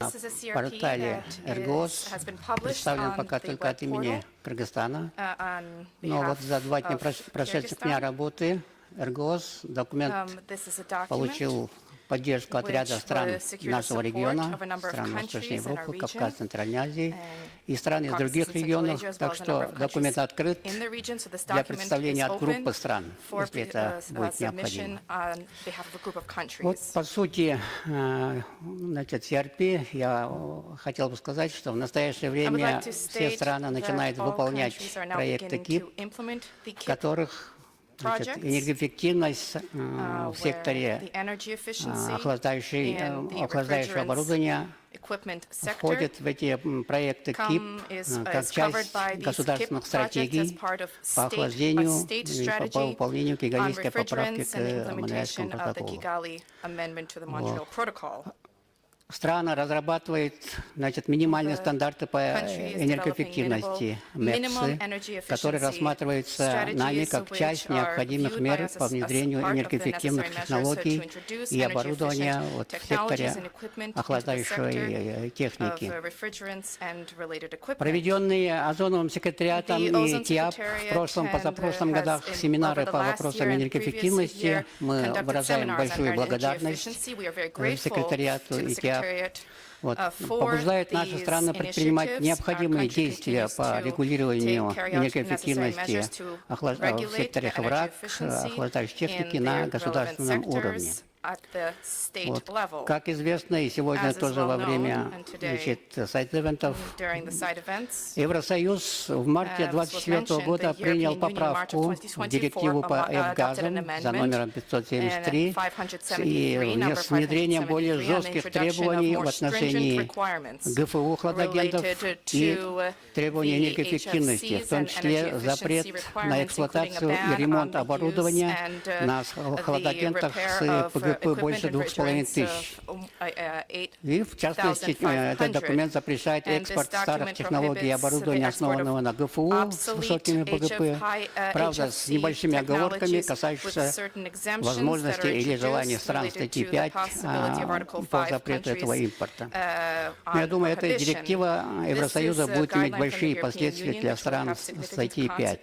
В свою очередь, страны Евразийского экономического союза приняли технический регламент, называется «Требования к энергетической эффективности энергопотребляющих устройств», которым прямо устанавливает ограничения на импорт и использование неэнергоэффективного оборудования. Кыргызская республика приняла в прошлом году государственный стандарт в секторе строительства, которым прямо устанавливает требования применять в жилом секторе только энергоэффективное оборудование высших классов энергоэффективности. И возникает, соответственно, вопрос, каким образом информировать мировое сообщество, что страна не желает импортировать неэнергоэффективное оборудование вследствие принятых новых технических регламентов по энергоэффективности. Вот таким образом созрели условия и необходимость для определения международных механизмов по предотвращению нелегального импорта старых или неэнергоэффективных технологий и оборудования. Но основная проблема состоит в том, что в большинстве стран статьи 5 нет условий и возможности создавать лаборатории по оценке соответствия импортируемой продукции классам энергоэффективности. И мы вынуждены целиком полагаться на сертификаты по классам энергоэффективности, выданные производителям и экспортерам в стране происхождения продукции. В проекте CRP предлагается уже существующий в рамках озонового секретариата механизм по регулированию предотвращения нежелательного импорта продукции и оборудования, в которых содержится или применяется гидрохлорфторуглероды. Я хочу напомнить коллегам решение 27-й конференции сторон в Дубае в 2015 году. И предлагается вот этот механизм распространить в отношении регулирования нежелательного импорта энергонеэффективных технологий, не отвечающих требованиям национальных МЭПС, минимальных стандартов по энергоэффективности. Озоновый секретариат мог бы организовать на своем сайте перечень государств, которые не желают импортировать оборудование с низкими классами энергоэффективности, а в свою очередь страны, производящие или экспортирующие холодильную технику, кондиционеры, могли бы сверять при выдаче экспортных лицензий требования стран-импортеров по энергоэффективности. Вносим вот на ваше рассмотрение документ CRP с проектом решения о недопущении нежелательного импорта энергоэффективного оборудования. Отмечаем, что решение 27-го совещания конференции сторон в Дубаях предусматривает создание перечня стран, не производящих для внутреннего потребления и не желающих импортировать продукцию и оборудование, использующие ГХФУ. Мы могли бы использовать эту успешную практику. Ряд сторон уже ввели запреты и ограничения на импорт неэнергоэффективной продукции и оборудования. И такие страны, если они того пожелают, могли бы, подчеркивая, на добровольной основе информировать об этом факте страны-экспортеры с использованием механизмов, существующих в рамках Монреальского протокола, то есть через озоновый секретариат. Соответственно, в проекте решения содержится просьба к секретариату ввести перечень сторон, не желающих получать неэнергоэффективную продукцию и оборудование, сверяясь с которыми страны-экспортеры могли регулировать внешнюю торговлю охлаждающим оборудованием. Создаваемый на уровне существующей практики озонового секретариата по информированию стран о нежелательном импорте и экспорте ОРВ, содержащей продукции, новый механизм в отношении регулирования торговли энергоэффективной продукцией позволит заметно продвинуть в странах сокращение производства продукции с низкими классами энергоэффективности и таким образом вносить вклад в решение задач реализации кигалийской поправки к Монреальскому протоколу. В заключение отмечаем, что проект CRP не относится к проблеме предотвращения технологического демпинга или проблемам незаконной торговли ГФУ или ОРВ содержащих товаров. Он больше относится к вопросам внедрения энергоэффективных технологий в экономике наших стран. Также CRP не содержит никаких призывов и требований в отношении каких-либо стран об ограничении в торговле. Проект состоит всего из двух пунктов, в первом из которых сторонам Монреальского протокола предлагается на добровольной основе информировать секретариат о нежелании импортировать энергонеэффективное оборудование. И вторым пунктом озонового секретариата ввести перечень этих стран на специальной странице на сайте секретариата, чтобы производители и экспортеры охлаждающего оборудования имели возможность сверять данные при осуществлении экспорта. Мы не возражаем, если стороны предложат восполнить преамбулу решения или внести другие пункты, or резолютивную introducing часть other проекта решения. paragraphs in the Благодарю за operative внимание. part of this. Thank you for your attention.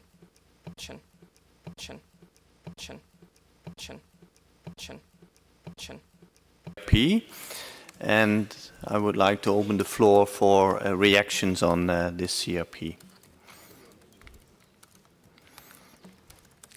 The list is still empty.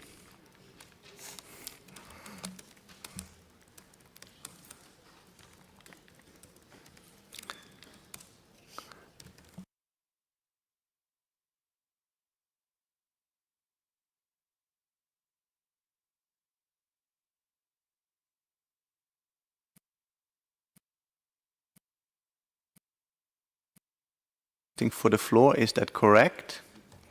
I just check it.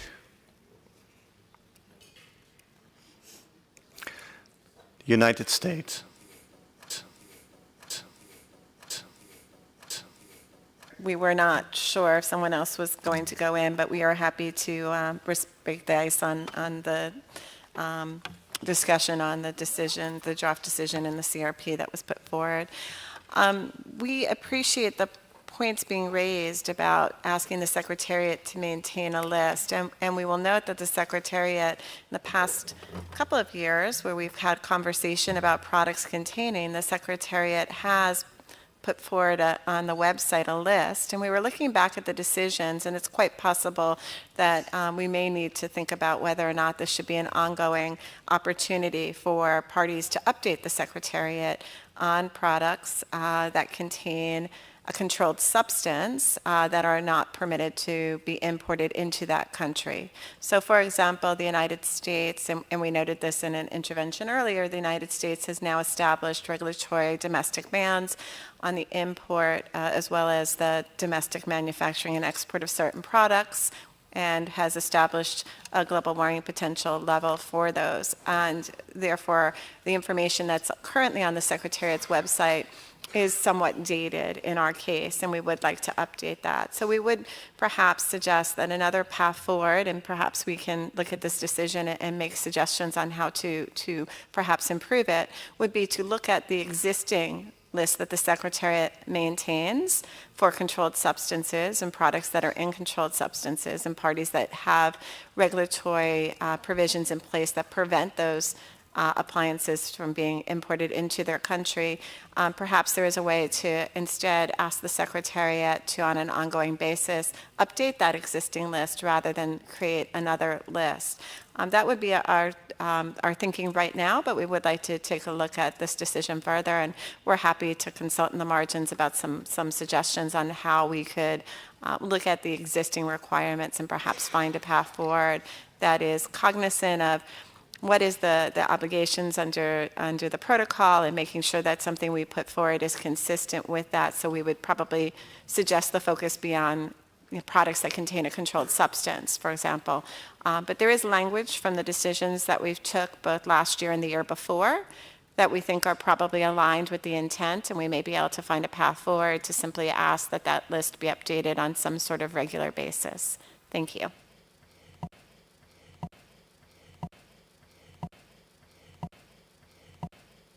Canada on my list. Canada, Canada, Canada, Canada, Canada. Of Kyrgyzstan for this proposal.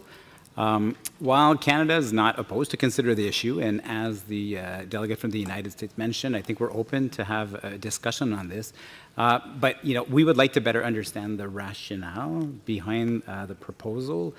Given, and I understand that the delegate from Kyrgyzstan provided some explanation during his intervention, sort of separating out this request being different than illegal trade. But we have had discussions over the past couple of years on the import and export of prohibited energy inefficient cooling equipment.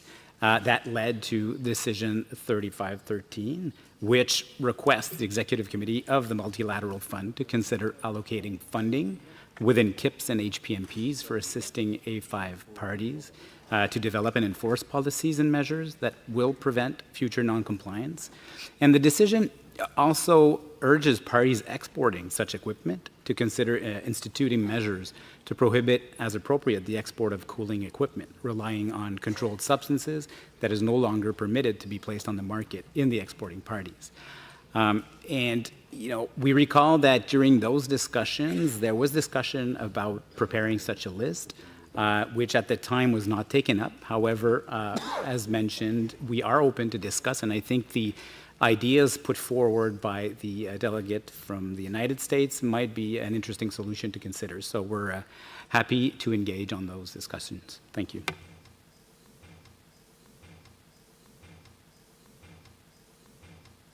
And then Ghana, and almost had 2 times Ghana. So I have Kuwait, Ghana, and others who would like to speak. Please indicate that you would like to speak. First Kuwait, first Kuwait, first Kuwait, first Kuwait, first Kuwait, first Kuwait. Thanks the distinguished delegate from Kyrgyzstan for submitting his issue, and as I'm sympathize with what he present and explain, and I will also echo my voice with the distinguished delegate from Canada and USA that we are willing to go in this negotiation, and with understanding of that, as the distinguished delegate from Canada mentioned it very clearly, that there is a certain talk we should have about countries which allowing exportation for less energy efficiency than it's in their domestic use. So there is a place there where we can talk about and also give a chance to better understand from our colleagues who have this issue how they will looking forward to face it and how to solve this issue. So we are also available if any negotiation or discussion about this issue to participate in that one. Thank you. Thank you. Thank you. Thank you. Thank you. Thank you. Federation on my list and the EU. So if others would like to speak up, please indicate. I have Russian Federation, EU, Armenia. Are there others who would like to speak? That's not, then I would like to close the list. Russian Federation, please. Please. Please. Please. Please. Please. На наш взгляд, это вполне естественное желание страны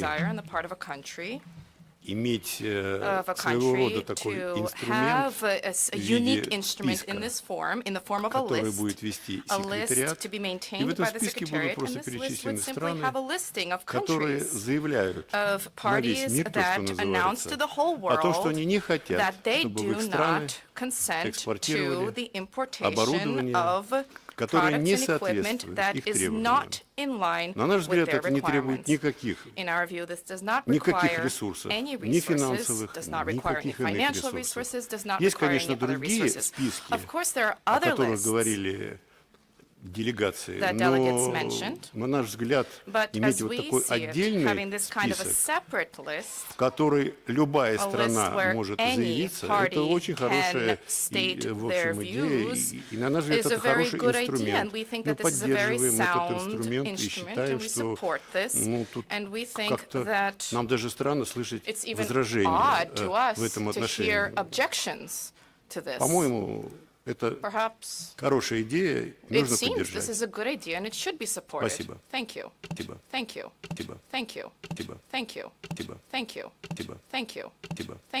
Close the list. Before that, I had 1 or 2 times Ghana. I just want to check if Ghana still would like to take the floor, or that was a mistake by the button. Okay, you are appearing back again, so you would like to have the floor. So then I would like to ask Ghana first, and then the EU, and then Armenia. Because I think there was something going wrong with pushing the button. Ghana button, Ghana button, Ghana button, Ghana button, Ghana. And since Ghana is taking the floor for the first time, we would like to add our voice to the tongues of appreciation and praise that have been heaped on the government of Canada and the Secretariat for ensuring a very smooth implementation of this meeting. Having said that, I will also want to thank the distinguished delegate from Kyrgyzstan for the proposal submitted.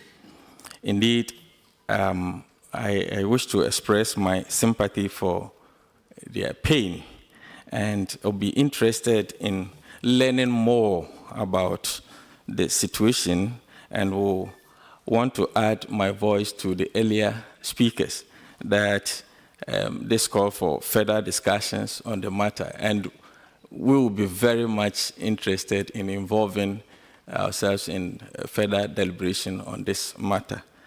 Thank you very much, Co-Chair.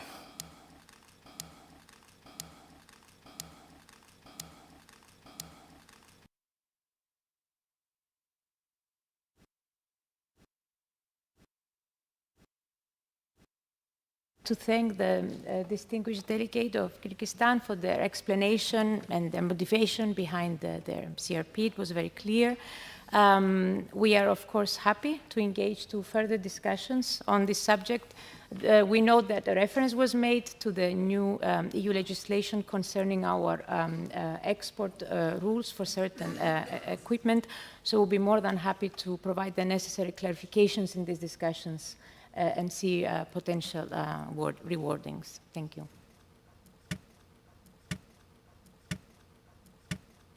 To Armenia, please.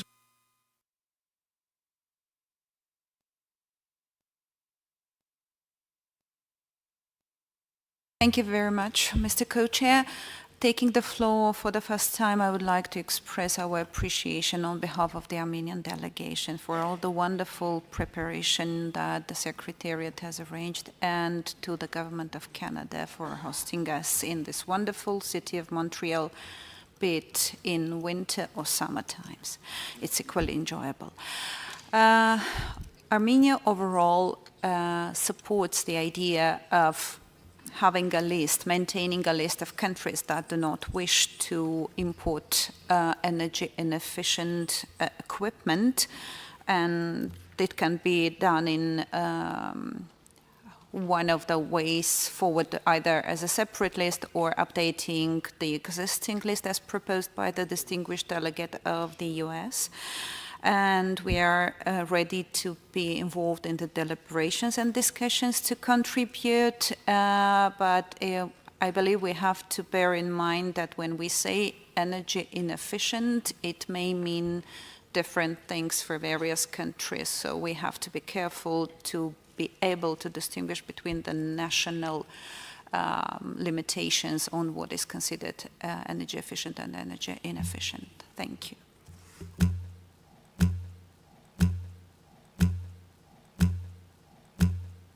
Confer here behind the desk.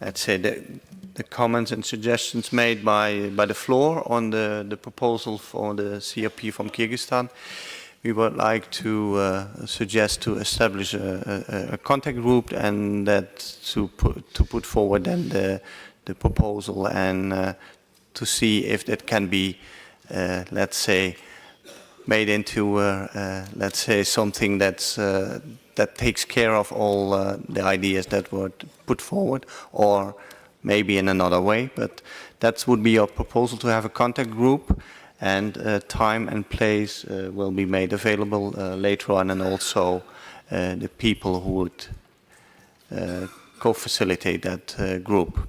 Is that an acceptable way forward?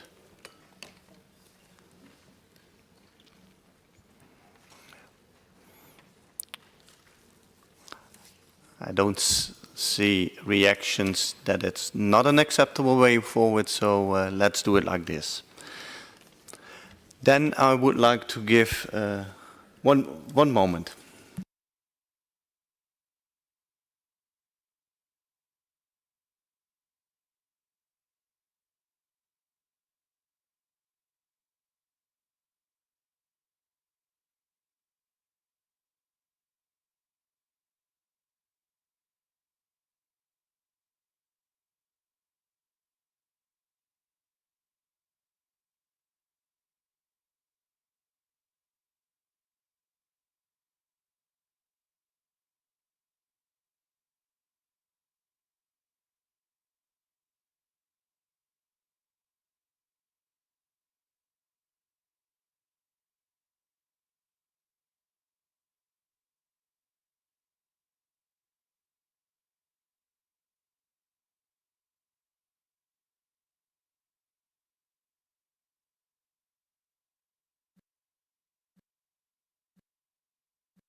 Thank you, Rolf. And we will go back to agenda item 7 on MDIs.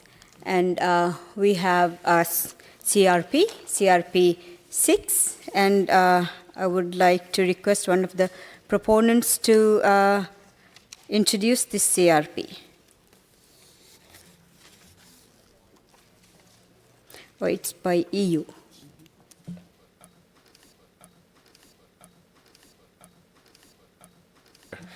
So we had a very good discussion yesterday on this topic, and a number of parties taking the floor and saying that they wanted more discussion on this. So we feel encouraged by that.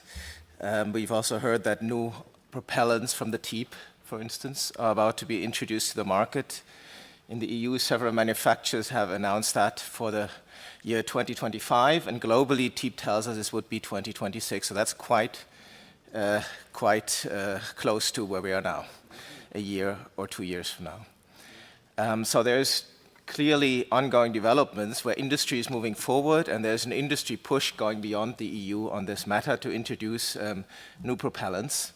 So the question is for us how to support this introduction of low GWP MDIs, in particular because this being medicines, that the relevant approval processes that need to be well prepared are in place, and there is a role for the relevant authorities and companies in this. So we see that there's a need for more coordination between environmental authorities, medical authorities, industry, including global coordination, to make this transition as smooth as possible. So with this objective in mind, we have put forward this CRP. It's CRP 6 on the portal on measures to facilitate the transition to metered dose inhalers with low global warming potential propellants or alternative products. And coming to the proposal itself of the draft CRP, it is rather concise, rather short. It has 2 preambles and 3 operative paragraphs. In the preambles, one refers back to the TEEP and the MACTOC on the great work they've done in the quadrennial report and the 2023 progress report. A second preamble notes that there is a number of alternatives to high GWP inhalers, and that also as a new development, there is now the availability of metered dose inhalers with propellants with low global warming potential around the corner. As I said, 2025 market introduction in the EU. So on the operative paragraphs, paragraph 1 would ask for or promote a coordination between national environmental and health authorities to raise awareness on the impact of metered dose inhaler propellants on climate and the environment, with a view to promoting the use of alternatives, basically dry powder inhalers, soft mist inhalers, and also the new MDIs with low global warming potential, which require an effective approval process, so these could be timely approved and available. A second operative paragraph would ask parties to liaise with companies producing such new metered dose inhalers in their countries, with a view that these approval processes could be put in place and set up. Or rather that the companies would seek approval for metered dose inhalers. And a third operative paragraph would be that the medical agencies in parties would reach out to their counterparts in other countries to facilitate the approval processes, because there is the way of data sharing, for instance, to facilitate that companies can make these applications without having to repeat costly experiments in order to prove the safety of these inhalers. So it is very much in total a call for more cooperation, both at the national level and internationally, in order that approval processes can be put in place and that the transition be as smooth as possible. As I said, it is ongoing and industry is moving forward, so we need to be prepared on our side. This is the CRP, and we'd be very happy to be given a contact group where we could do the further discussion that a number of parties asked for. Thank you very much. Very much. Very much. Very much. Very much. Very much. Very much. On this. And we have, on my list, I have Canada and India, and I give the floor to Canada first. Duffus.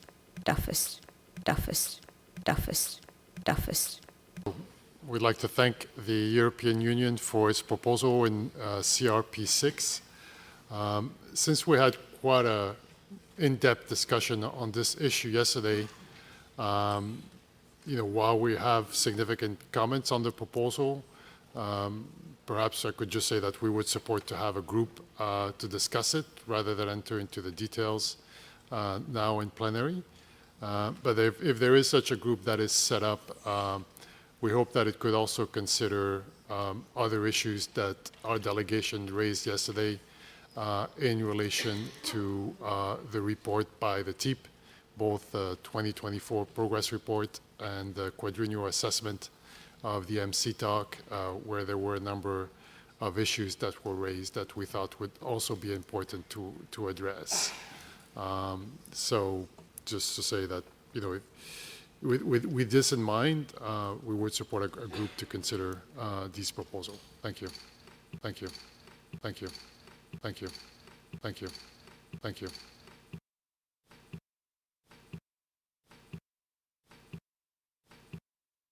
For the CRP. Madam Co-Chair, this delegation expressed its views on this issue yesterday under agenda item number 10, agenda item number 7, noting that the MDI is an important and critical sector dealing with the human health protection and also considering the challenges on the penetration of the said alternatives, especially in the Article 5 countries, including the technical feasibility and economical viability. We feel that there is no need for any decision on this issue at this stage. Thank you, Madam Co-Chair.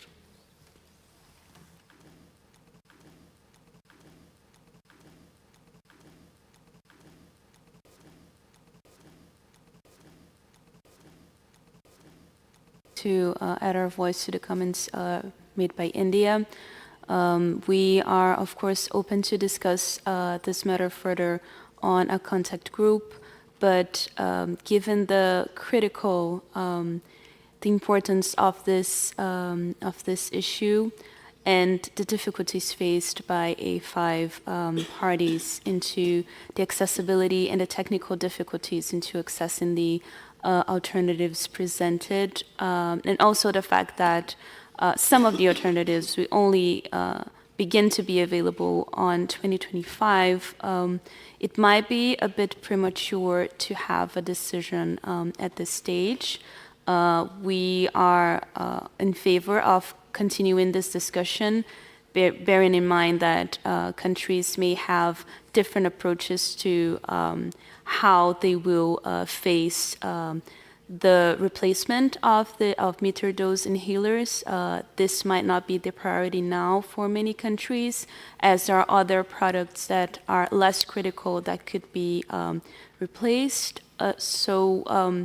We, again, are open for discussing this issue in a contact group, but we may feel that it might not be the time for having a decision that addresses this issue as proposed by the distinguished delegates from the European Union. Thank you. Thank you. Thank you. Thank you. Thank you. Thank you. Switzerland and Tunisia. And I would like to urge those who would like to take the floor to do so now. And now I would like to give the floor to United States. United States. United States. United States. United States. United States. I'll also note that we raised our concerns yesterday, and I don't feel the need for us to have to restate those as we spoke of them quite extensively.